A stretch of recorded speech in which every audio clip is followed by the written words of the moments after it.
Everyone, আমি অনুশ্রী। তো আবার একটি ভিডিও নিয়ে চলে এসেছি। এটা হচ্ছে আমাদের 6 সেমের সেকেন্ড এক্সামের দিন। তো সবাই রেডি সেডি হয়ে বেরিয়ে পড়েছি। তো এখানে দেখছি বিদ্যাসাগরের নাতনিরা সব টোটোয় বসে পড়াশোনা করছে। জীবনে অনেক পাপ করেছি, কিন্তু এই পাপটা আমি কোনো দিনই করিনি।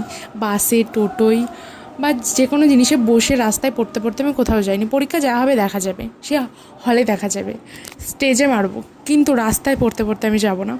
তো যাই হোক, কলেজে পৌঁছিয়ে গেছি, তবুও ওদের পড়া শেষ হয়নি। আর কলেজের মধ্যে এসে একটা বন্ধু বলছে অটোগ্রাফতে, মানে আমার তো জানাই ছিল না আমি যে কবে ফেমাস হয়েছি। তো অটোগ্রাফটা চাইলে বলে আমি জানতে পারলাম যে আমি ফেমাস হয়ে গেছি। তো আমরা তো ওই চাপড়া কলেজের সমস্ত মূল্যবান জিনিস সব চুরি করে নেবো, ওই জন্য আমাদের ভিতরে ঢুকতে দেবে না, মানে এক্সাম হলে। গরমে আমরা সিদ্ধ হয়ে যাচ্ছি, 10টা 10 বেজে গেছে, তবু আমাদের ঢুকতে দেবে না, কারণ 10:30টায় পরীক্ষা। 10টা 10-এ কে ঢুকতে দেয় না ভাই? এত অসভ্য, মানে এই কলেজের প্রত্যেকটা মেম্বার। স্যার ম্যাডামগুলোর বিহেভিয়ারও ভালো না, সিকিউরিটি গার্ডেরও বিহেভিয়ার ভালো না। তো পরীক্ষাটা মোটামুটি হয়েছিল। তো ঘোমটা সুন্দরীর সাথে দেখে একটু হেসে নিলাম। আর রাস্তাটা ছিল অসম্ভব সুন্দর, নদীর ধার দিয়ে। আর আজকে আমাদের টিনা নিয়ে গেছিলো চিড়ের পোলাও, জয়ন্তী নিয়ে গেছিলো ভাত ভাজা, আর পিঙ্কি নিয়ে গেছিলো পরোটা। তো ওগুলোই আর কি সীমানগরে এসে আমরা খেতে শুরু করে দিয়েছি।